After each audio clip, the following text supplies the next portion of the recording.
Sinibingelele kwikhaya TV2. Sike sathola ithuba lokuthi sixoxe no-coordinator we-Pass4 Phungula Zone akathi ukucacisa ngendaba ye-Youth League, MK Women's League kanye naye Motherboard.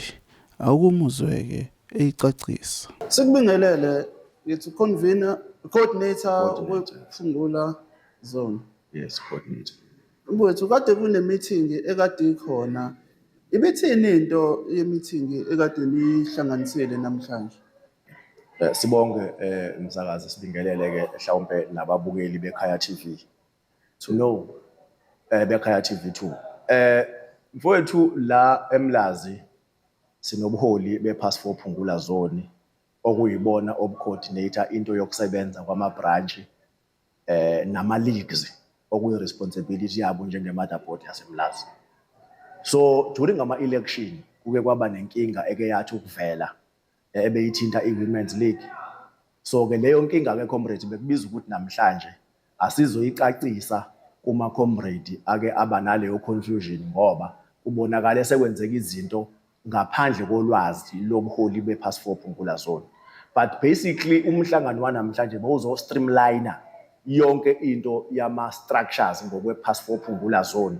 Lama structures are interim azosebenza till i-organization isitshele otherwise ukuthi mhlawumbe silontsha nini or seyishintsha buphi ubuholi noma seyishintsha iphi indlela yokwenza ubuholi amva kokuba besisendela incwadi bethi zonke izistructure bezikhona aziqhubeke. Bekubalekile ukuthi sizohlangana manje njengePass4 Phungula Zone ukuthi sizo streamline lezo structures zonke ziphile at a zonal level. Futhi nje uma ukhona umuntu lapha kuma branch level ezansi lapha onenkinga kufanele eze nina noma kumele axhumane no coordinator be-ward. All coordinator be-ward they are very clear ukuthi ibona abahandlisha ama-issues at a ward level. Ama-issues thina esidila ngawo ama-issues apha affecta uMlazi which is iPass4 Phungula Zone. Like this one, structural. Njengo-coordinator waseMlazi, it is a responsibility ekimi ukuthi ama-structures wonke aphile, including leye Women's League. Leye Women's League sithathe i-political decision, comrade, ethi ngoba ayehlukene imikhakha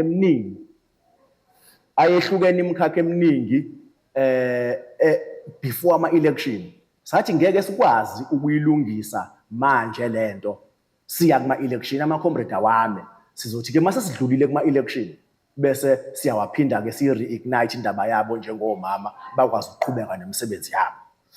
Ngenhlanhla ke basihlonipha and ukusihlonipha kwabo kwasinikeza imiphumela emihle eMlazi. Sawuthola more than 80,000 wamavoti esawathola eMlazi okwaba umsebenzi ke we-leadership yaseMlazi asayiprovide ngaleso sikhathi.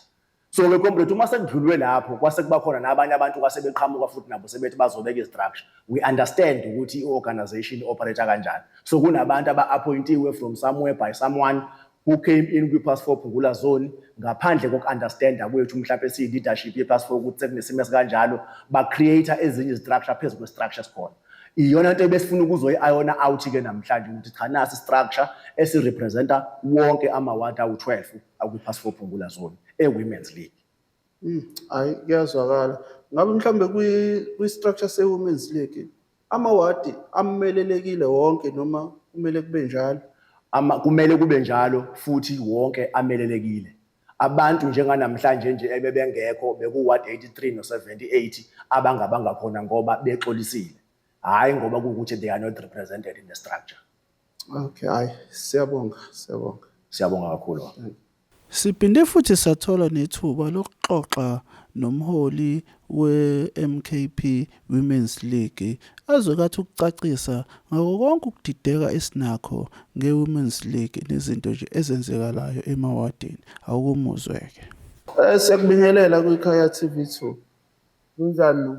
Siyaphila njani? Hayi sikhona nathi.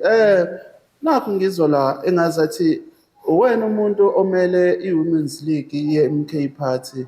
Ithini into ye-Women's League ye-MK Party? Okay, okwamanje i-Women's League ngizothi i-structure nje esikhona esifunctionayo manje from now going forward.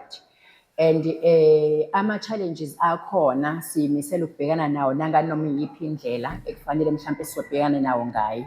Ngoba ekugcineni into ebalulekile ukuthi abahlali baseMlazi kakhulukazi omama bakwazi ukuthi iy'mfuno zabo noma iy'dingo zabo zi-attendwe ngendlela efanele nangesikhathi esifanele. Hayi sezwa. Kona sike sezwa kuke kwaba khona iy'nhlobo ey'ningi zama-Women's League sizwa left and right. Lesi njengoba ngikhuluma nami mhlambe i-Women's League le ibisashonile. Okay, thina besikhona all along. Bayaqala bayadibhiza, bayakha bayadibhiza sikhona ngenxa yokuthi kwakuthiwe asilinde kudlula ama-elections kuqala. So besigcina lowo mthetho lowo ngoba siyingane ezilalelayo. Umsholozi wayethe akulindwe kuqala ke kudlula ama-elections. After elections then sizobe sesiqala ke sesenza ama-wing. So salinda lokho ke nathi ke ekuthema sekudlulile ama-elections kuba nama-challenge akhona ngeinto zama-elections ukurojwa nani then saqhubeka salinda. Esithe sisalindile sezwa sekuthiwa kuvumbuka esinye i-structure se-Women's League. That's when ke sisukume khona siyomama baseMlazi ukuthi lesi structure sesiqhamuka manje siqhamukaphi ngoba thina besisalindisiwe.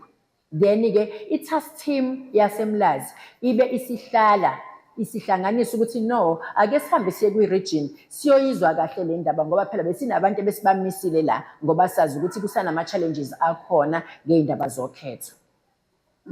Hayi kuyazwakala. Umama yena uyini kwi-Women's League? Ngiyosihlalo mina we-Women's League Phasifo Phungula Zone. Okay, hayi siyabonga sinifisela inhlanhla. Siyabonga kakhulu.